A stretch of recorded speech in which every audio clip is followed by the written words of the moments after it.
Jeudi 26 décembre à 3 h du matin a eu lieu du coup le live de chez Prime One Studio. Prime One Studio est le fabricant le plus prestigieux, je trouve, en tout cas à mes yeux, dans l'univers de la collection.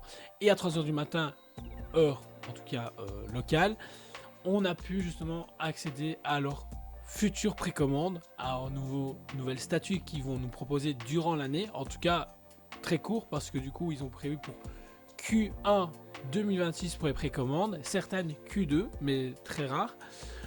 Beaucoup de gens vous ont parlé forcément des tops et ont été très hypés, mais je trouve que durant cette présentation, il y a eu des flops avec certaines annonces ou nouvelles gammes qu'ils essayent de mettre en avant. On va commencer direct avec flop, mais forcément je vous ferai un top à la fin de la vidéo. En flop, on commence du coup avec le Model Kit Statue, nouvelle gamme qu'ils ont lancée avec le Ended Skeleton de Terminator 2. Les Terminator 1 tiers commencent seulement à sortir. Celles avec Blitzway sont toujours attendues à l'heure actuelle. Donc du coup, ça veut dire déjà que s'ils annoncent une suite à ce Model Kit, il n'y aura certainement pas de conversion avec Blitzway parce qu'apparemment elle a été interrompue suite justement aux énormes retards et à d'autres problèmes internes entre les deux fabricants. Des modèles kits en un sixième au prix où ça va être proposé, vaut mieux investir un peu plus et consacrer peut-être son argent à Hot Toys qui vous permettra d'avoir plus de possibilités. Et ensuite, je ne vois pas les gens construire leur statue en modèle kit de la façon où Prime One veut le proposer en tout cas. Parce qu'ils ont déjà annoncé du Berserk, là du Terminator. Voilà, ça plaît peut-être à certaines personnes, parce qu'on est de mémoire, les Berserk, on est aux alentours des budgets de 100-150 euros. Ça va, mais pour du modèle kit, vaut mieux partir sur du modèle kit articulable, style Gundam, Yu-Gi-Oh! Comme mis en avant récemment. Ensuite, on continue avec les modèles kit, mais dans la gamme Evangelion. Evangelion, et à un moment donné, je pense qu'ils ont fait le tour et peut-être temps de laisser la licence là ou essayer de proposer d'autres nouveaux projets que du modèle kit. Surtout que la société Blockis ou Bloqué, tout dépend comment on le dit, commence à proposer des articulés aussi en Evangelion qui sont de très bonne facture et juste incroyables au niveau des poses. Et bah il y avait déjà Bandai Tamashii, il y avait aussi d'autres gammes qui sont lancées sur l'univers Evangelion. La Prime One qui se lance là-dessus, à voir ce qu'ils peuvent proposer de plus et voir si les prix peuvent être attractifs par rapport au reste. Parce que bon, le marché est déjà assez saturé à ce niveau-là. Ensuite, on continue avec les licences Evangelion, c'est la Rei et Asuna. C'est bon, il y avait déjà les recarts qui avaient été annoncés et qui sont sortis, qui sont majestueuses, qui étaient à budget plus ou moins de 1600-1700 euros. Et bah, je vois pas pourquoi proposer les deux statuettes là, surtout que Goodsmail le fait déjà très bien, pour plus ou moins des budgets entre 300 et 500 euros. Et après, si vous voulez moins cher, forcément, vous passez sur d'autres gammes. Mais là, c'est juste du réchauffé pour dire de réchauffer. C'est juste la tenue qui est différente et qui n'a pas les cockpits. Mais je vois pas pourquoi Prime continue à s'investir là-dedans. Ensuite, on attaque avec une licence de cœur pour moi. Malheureusement, dans ce flop, c'est Blue Adulte 1,5 de chez Prime One Studio. C'est exactement le copier-coller de celle qui était sortie à l'époque en un sixième. Le juste légèrement retravaillé au niveau de la texture, on sent qu'elle est plus texturée. Le painting forcément mis à goût du jour.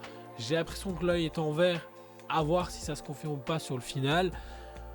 Voilà, je vois pas l'utilité à l'heure actuelle d'avoir proposé ça, vouloir proposer peut-être un Spino limite à la taille justement un cinquième tyrannosaure, pourquoi pas, mais là la Blue, je vois pas du tout l'intérêt.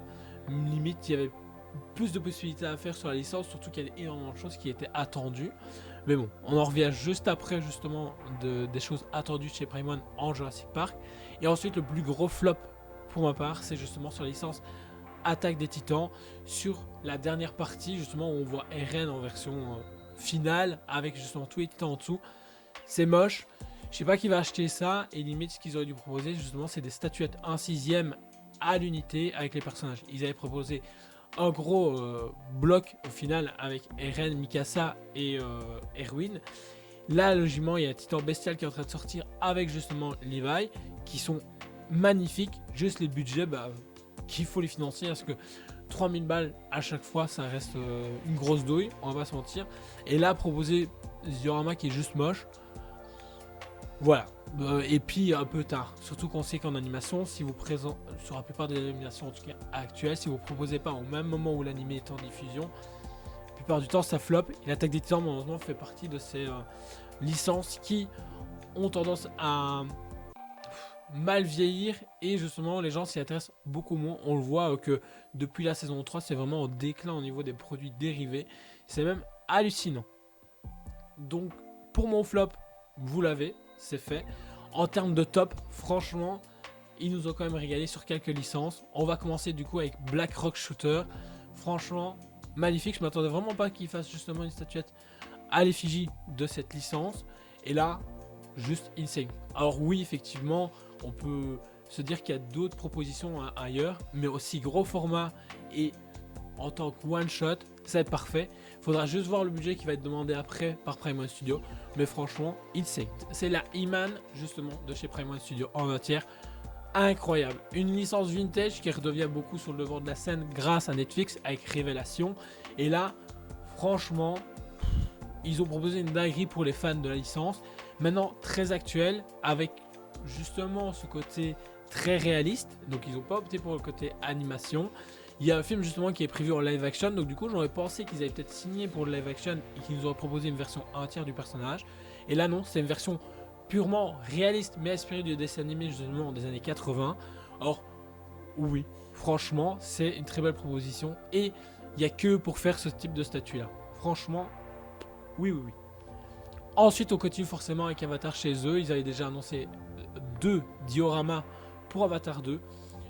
2 personnages, Jake Sully et Neytiri pour Avatar premier du nom, qui venaient justement de sortir en précommande avec un mois d'écart. Et là, ils ont annoncé du coup Varang, personnage qui est central pour le 3e opus. Magnifique, juste incroyable ce qu'ils ont pu faire dedans. Les prix commencent à tomber, on est plus ou moins au même prix que Jake Sully ou Neytiri en version DX bonus. Plus difficilement justifiable. Pour celui-ci, il a l'air moins complet, moins gros que les autres. Maintenant à voir, franchement, parce que niveau réalisation, ça a l'air incroyable. Il y a le light-up en plus au niveau du socle, donc peut-être que ça joue pour gonfler le prix entre guillemets. Mais bon, on verra bien ce qui sera proposé au final. Ensuite, pour les fans de Berserk, forcément, ils ont sorti la masterclass. Ça faisait un moment donné qu'ils l'avaient teasé. C'est le fameux buste de Guts. Alors, c'est pas simplement un buste ici, parce que vous avez le buste de Guts avec Griffith sur le côté. Alors, juste ça, c'est incroyable. Mais en plus de ça, vous pouvez opter justement pour avoir une statue avec tous les héros emblématiques de Berserk, ou soit avoir tous les héros de Berserk plus le buste complet qui fait une énorme statue. Alors là, beaucoup de choses vont dépendre justement du fonctionnement de ce buste, les prix qui vont être proposés, parce que réellement, c'est une masterclass. Ça va être le one shot à avoir dans sa collection si on est fan justement du manga.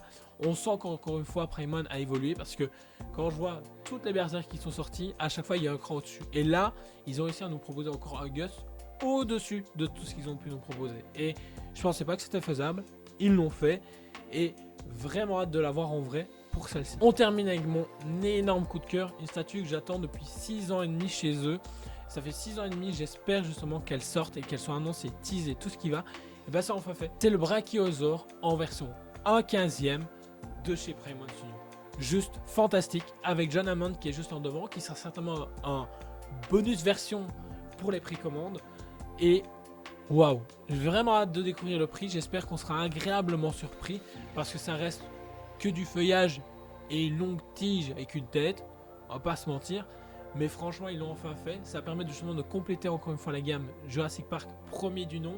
Il y avait le T-Rex, il y a eu tous les Velociraptors, il y a eu le Triceratops qui était le seul herbivore qu'on avait eu le droit d'avoir en termes de Jurassic Park. Et là, on a enfin le Brachiosaur. Ça fait énormément plaisir. Il y avait le Dilophosaurus aussi, j'avais oublié. Et franchement, celle-ci peut vraiment marquer un coup, parce que ça nous change vraiment de ce qu'on a pu voir chez eux jusque maintenant. Bon, effectivement, ils ont annoncé le nouveau Spinosaur de Jurassic World Rebirth. Mais le côté qu'on est sous l'eau, à voir en vrai ce que ça peut réellement donner, comme le Mosasaur qu'ils ont présenté, on sent qu'ils essayent, mais ils n'arrivent pas à atteindre le même niveau. Là, on a quelque chose de nouveau et de rafraîchissant qui nous arrive. N'hésitez pas du coup à me donner votre top et votre flop, justement, de chez Prime One, de ce showcase. Ils vont certainement refaire un showcase dans les 3 mois qui suivent, parce que, comme je vous ai dit, les dates arrivent tout doucement à échéance. On sent que beaucoup de précommandes sont pour l'arrivée de début 2026. Donc ça va s'enchaîner, malheureusement pour les portefeuilles, mais en espérant que justement la cadence des arrivages s'accélère et que les gens puissent les réceptionner assez rapidement. N'hésitez pas non plus à vous abonner, liker, partager la vidéo et on se retrouve très vite pour une prochaine vidéo. Ciao!